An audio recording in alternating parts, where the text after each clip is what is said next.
శ్రీమాత్రే నమః. ఫిబ్రవరి 8 భీష్మ ఏకాదశి శనివారం. ఈ ఒకటి వేసుకొని స్నానం చేస్తే మీ ఒంటి మీద ఉన్న దరిద్రమంతా పోతుంది. ఫిబ్రవరి 8 భీష్మ ఏకాదశిని జయకార్యదర్శి ఏకాదశి అని కూడా అంటారు. ఎంతో శక్తివంతమైన పవిత్రమైన రోజు. ఈ రోజు ఎవరైతే స్నానం చేసే నీటిలో ఈ ఒకటి వేసుకొని స్నానం చేస్తారో అలాంటి వారి పాపాలు దరిద్రం ఆ నీటి ద్వారా పోతాయి. వారింటికి దివ్యశక్తి వస్తుంది. మరి ఎంతో శక్తివంతమైన ఈ రోజు స్నానం చేసే నీటిలో ఏం వేసుకొని చేస్తే జన్మ జన్మల పాపాలు పోయి కోటి జన్మల పుణ్యం కలుగుతుందో ఈ వీడియోలో తెలుసుకుందాం. ప్రతి సంవత్సరం మాఘశుద్ధ ఏకాదశిని భీష్మ ఏకాదశి అని అంటారు. భీష్మ ఏకాదశిని జైకా ఏకాదశి అని కూడా అంటారు. భీష్మాచార్యుల వారు దక్షిణాయనంలో అంపశయ్య మీద పడిన ఉత్తరాయణ పుణ్యకాలం వరకు ఆగి లోకంలో జీవి అనుభవించవలసిన శిక్షను తనకు తానుగా విధించుకుని ఆ విష్ణు స్వరూపాన్ని సహస్రనామాలతో స్తుతిస్తూ తన తండ్రి తనకు ఇచ్చిన వరప్రభావంతో సాక్షాత్తు శ్రీకృష్ణుని సమీక్షంలో స్వచ్ఛందంగా శరీరాన్ని విడిచి పరమాత్మలో ఐక్యమై మోక్ష సిద్ధి పొందాడు. భీష్ముడు మాఘమాసం శుక్ల అష్టమి రోజు రోహిణి నక్షత్రంలో సూర్యభగవానుడు నడినెత్తిన ప్రకాశిస్తూ ఉండగా అభిజిత్ లగ్నంలో ఆయన ప్రాణవాయువును ఆపుకొని పరమాత్మలో ఐక్యమైన ఆదర్శమైన పుణ్యపురుషుడు భీష్మ పితామహుడు. అలాంటి మహాభక్తుని జ్ఞాపకార్థం శ్రీకృష్ణ పరమాత్మ భీష్మాచార్యుల వారి పేరిట వరంగా ఒక ఏకాదశిని కేటాయించి దానికి భీష్మ ఏకాదశి అని పేరు పెట్టారు. భీష్మాచార్యుల వారు విష్ణు సహస్రనామాలను చదువుతూ పరమాత్మలో కలిసిపోయిన ఈ రోజు ఈ చిన్న మంత్రాన్ని 3 సార్లు చదివితే చాలు. విష్ణు సహస్రనామాలు చదివిన ఫలితంతో పాటు సకల ఐశ్వర్యాలు కలుగుతాయి. అన్ని శుభాలే జరుగుతాయి. ఆ మంత్రం ఏమిటంటే శ్రీరామ రామ రామేతి రమే రామే మనోరమే సహస్రనామ తత్తుల్యం రామ రామావరానమే. ఈ మంత్రాన్ని భీష్మ ఏకాదశి రోజు 3 సార్లు చదివితే మీ ఇంట్లో అన్ని శుభాలే. భీష్మ ఏకాదశి రోజు మీ ఇంట్లో ప్రత్యేకమైన విధి విధానంతో పూజలు చేస్తే చాలా మంచిది. మీ ఇంట్లో పూజ పీట మీద లక్ష్మీనారాయణ ఫోటో చూపించండి. ఆ ఫోటోకి పసుపు కుంకుమ గంధంతో బొట్లు పెట్టండి. ఆ ఫోటో దగ్గర ఆవు నెయ్యి పోసి 300 ఒత్తులను విడివిడిగా వేసి దీపారాధన చేయండి.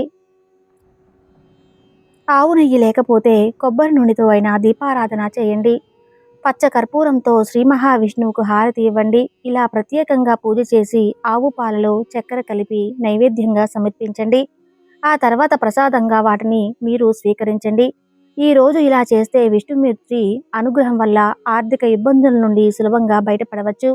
ధనాదాయం కలుగుతుంది. ఈ రోజు అంటే భీష్మ ఏకాదశి రోజు ఎవరైనా సరే శ్రీకృష్ణుడి ఫోటోకు వ్యాఖ్యాలతో పూజ చేసి ఆ వ్యాఖ్యాలను పూజ పూర్తయిన ఏదైనా చెట్టు మొదట్లో వేయటం వల్ల అధిక లాభం కలుగుతుంది. ఇక ఈ రోజు ఎంతో శక్తివంతమైనదని బ్రహ్మ నారదుడికి ఒక సందర్భంలో చెప్పాడు. ఈ రోజు ఉదయం నదిలో కానీ స్నానమాచరించి పితృదేవతలకు తర్పణ అధికారము సమర్పించి మౌనం పాటించి హరిని పూజించాలి. ఆయన్ను పంచామృతాలతో అభిషేకించి పరమాన్నం నివేదించాలి. రాత్రి నేల మీద పడుకోవాలి. ఇలా భీష్మ ఏకాదశి నుండి 5 రోజులు వ్యాప్తంగా ఆచరించాలి. 2వ రోజు బిల్వ పత్రాలతో పూజించి గోమూత్రం తెచ్చుకోవాలి. 3వ రోజు గుంటగలగర ఆకులతో పూజించి పాలు తీసుకోవాలి. 4వ రోజు గన్నేరు పూలతో హరిని పూజించి పెరుగును తీసుకోవాలి అంటే తినాలి. ఇక 5వ రోజు అంటే పౌర్ణమి రోజు హోమం ఆచరించి తరువాత యమధర్మరాజు విగ్రహాన్ని ఇనుముతో తయారు చేసి నువ్వుల రాసుపై ఉంచి యమధర్మరాజును పూజించి దానం చేయాలి. అనంతరం బ్రాహ్మణ సంతర్పణం ఆచరించి పంచగవ్యం స్వీకరించి రాత్రికి భుజించాలి. 4 రోజులు ఉపవాసం ఉండలేని వారు శాకాహారం భుజించవచ్చు. ఈ వ్రతాన్ని భీష్మ ఏకాదశి నుండి పౌర్ణమి వరకు 5 రోజులు ఆచరిస్తారు.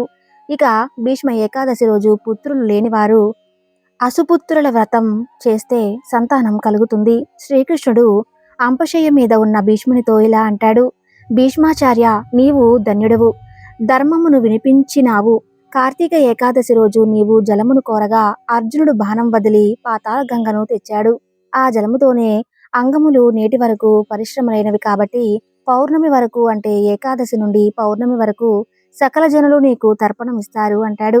అలాగే భీష్ముడు తన పంచ ప్రాణాలు 5 ప్రాణాలు విడిచినది ఈ రోజే కాబట్టి ఈ రోజే భీష్ముడు నిర్యాణం పొందిన ధర్మాన్ని కూడా భావిస్తారు. ఈ రోజు ప్రతి ఒక్కరూ ఉదయం సాయంత్రం స్నానం చేసే సమయంలో 5 తులసి ఆకులు వేసుకుని స్నానం చేయాలి. ఇలా రోజూ చేస్తే అష్టదరిద్రాలు పాపాలు పోతాయి. ఆ నీటి ద్వారా పోయి సంపదలు కలుగుతాయి. మీ వంట్లో ఉన్న సకల వ్యాధులు హరించుకుపోతాయి.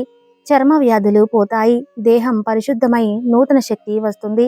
దాంతో మీరు సాధించాలనుకున్నది తప్పక సాధిస్తారు. ఇక తులసి మొక్క మన ఆరోగ్యానికి మేలు చేసేది. అంతా ఇంతా కాదు. తులసి ఆకులను ఉదయం లేవగానే పరగడుపున సేవిస్తే చాలా మంచిది. చిన్నపిల్లలు 7 ఆకులు, పెద్దవారు 25 ఆకులు తినాలి. ఇలా చేస్తే మనిషి పరిపూర్ణ ఆరోగ్యంతో ఉండటంతో పాటు అందంగా మారతారు. ఎవరైతే ప్రతిరోజు స్పూనుతో తులసి రసాన్ని గ్లాసు మంచినీటితో కలిపి పరగడుపున తాగుతారో వారికి జ్ఞాపక శక్తి వృద్ధి అవుతుంది. శరీరం దృఢంగా మారుతుంది. తేజస్సు పెరుగుతుంది అంటూ వ్యాధులు వచ్చినప్పుడు ఇంట్లో వారందరూ ప్రతి స్పూన్ తులసి రసాన్ని పరగడుపున నీటిలో కలిపి తాగుతుంటే అంటువ్యాధులు ఇంటి దరిదాపుల్లోకి కూడా రాలేవు. ఈ విషయం వింటే ఖచ్చితంగా మీరు ఆశ్చర్యపోతారు.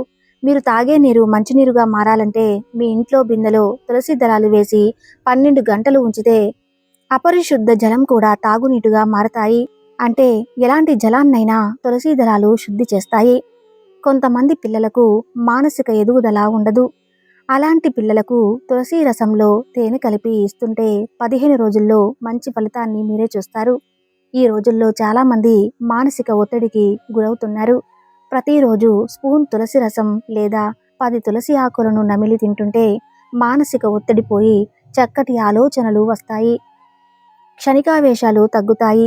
మెడనొప్పి వచ్చినప్పుడు 10 తులసి దళాలతో 2 మిరియాలు కలిపి నమిలితే వెంటనే మంచి గుణం కనిపిస్తుంది. ప్రతిరోజు తులసి ఆకులు తినడం లేదా కషాయం తాగుతూ ఉంటే మూత్రపిండాలు ఆరోగ్యంగా మారతాయి. డైలీ స్టేజ్లో ఉన్న వారి కిడ్నీలు కూడా చక్కగా పనిచేస్తాయి. తులసి మొక్క మన ఇంట్లో ఉంటే 24 గంటలు ప్రాణవాయువును విడుదల చేస్తూ ఉంటాయి. ఇది ఆధునిక శాస్త్రవేత్తలు కూడా ఒప్పుకున్న సత్యము. అలానే తులసి రసాన్ని చర్మానికి రాసుకుంటే దోమలు కుట్టవు. ఆయుర్వేదం ఇలా చెబుతుంది. చనిపోయిన శరీరాన్ని తులసి వనంలో ఉంచితే ఎన్ని రోజులైనా కుల్లదు అని ఆయుర్వేదం చెబుతుంది. తులసి మొక్కలను ఇంటి ఆవరణలో పెంచితే తేళ్లు, పాములు ఆ సమీపానికి రావు. ఇలా చెప్పుకుంటూ పోతే తులసి మొక్క గురించి ఎంతో ఉంది. చూశారు కదా, భీష్మ ఏకాదశి రోజున ప్రతి ఒక్కరూ తులసి దళాలతో స్నానం చేయండి. అందరికీ దరిద్రాలు పోయి సుఖ సంపదలు కలుగుతాయి.